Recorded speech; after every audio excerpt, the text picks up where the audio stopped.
So all reading comprehension tests are basically the same.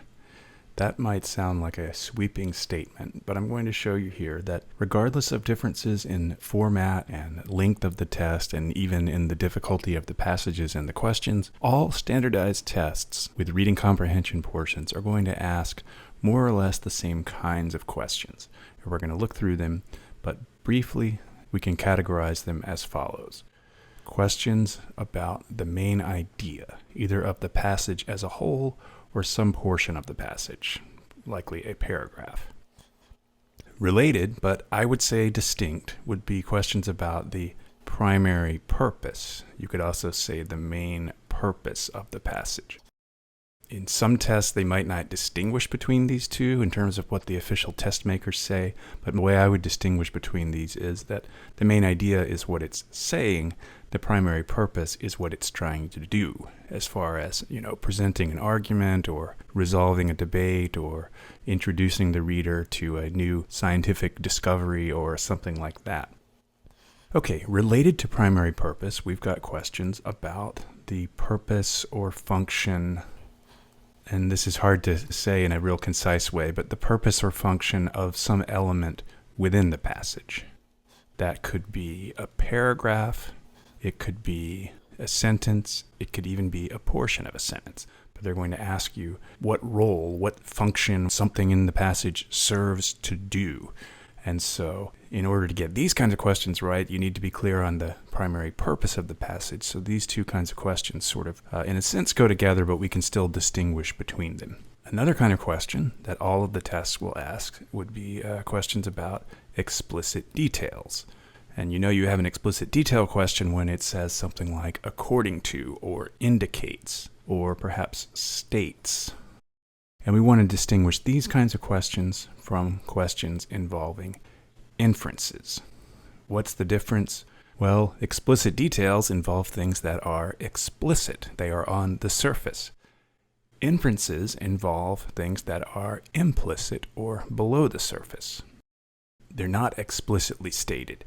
Now, what these two have in common is that you still want to make sure that your answers are based on evidence from the passage. It's just that evidence is going to look a little bit different in these two cases. And then finally, we can classify the last kind of question as words in context or vocab.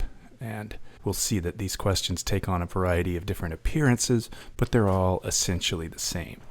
Having said all that, what we can see here is that, again, even though these are different tests and they have different particulars in terms of how long the sections last and how many questions there are, the strategies that you take, the question types that you'll need to answer are going to be the same. And why does this matter? Why does this matter? Well, I think for a couple of reasons.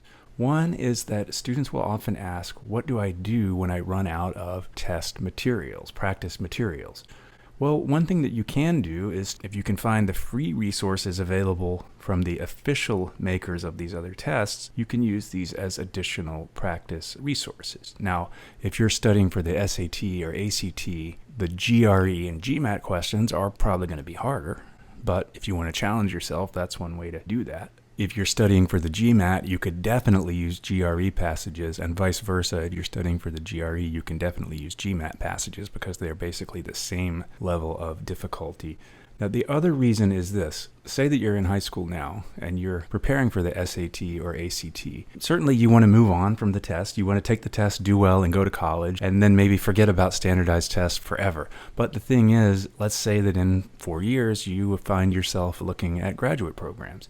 You might need to take one of these tests, the GRE or the GMAT or possibly even the LSAT for law school. And I haven't looked at the LSAT here, I haven't brought that in, but a lot of this is going to apply there as well. So, in other words, things that you learn in the course of preparing for the SAT or ACT, I would say don't throw those away. Try to remember what you've learned in terms of addressing these different question types. And that way, when it comes time to take one of these tests later on, if the time does come, you can sort of recall that and you'll know, okay, this is an explicit detail question, I need to do this. This is an inference question, I need to do this, etc., etc. So the strategies will translate. For that matter, if you have standardized tests within your classes like AP exams or other standardized tests, a lot of these same strategies are going to apply on those as well. because, I don't know, maybe standardized test makers just aren't that imaginative, or there's only so many different kinds of questions they can ask, and so you see the same language popping up again and again regardless of which test you're looking at. And the last thing I'll say is that elsewhere on this channel I have lots and lots of videos about all of the different question types that we've looked at. Whether in the context of the SAT and the digital SAT, those are the two that I have the most videos for. But I also have videos for the GRE, each of the different question types, or most of them at least. Eventually we'll be adding some for the GMAT. The ACT is tough because they don't like people using their materials, and they're very strict about that. But again, the techniques, the strategies will transfer from one test to the next.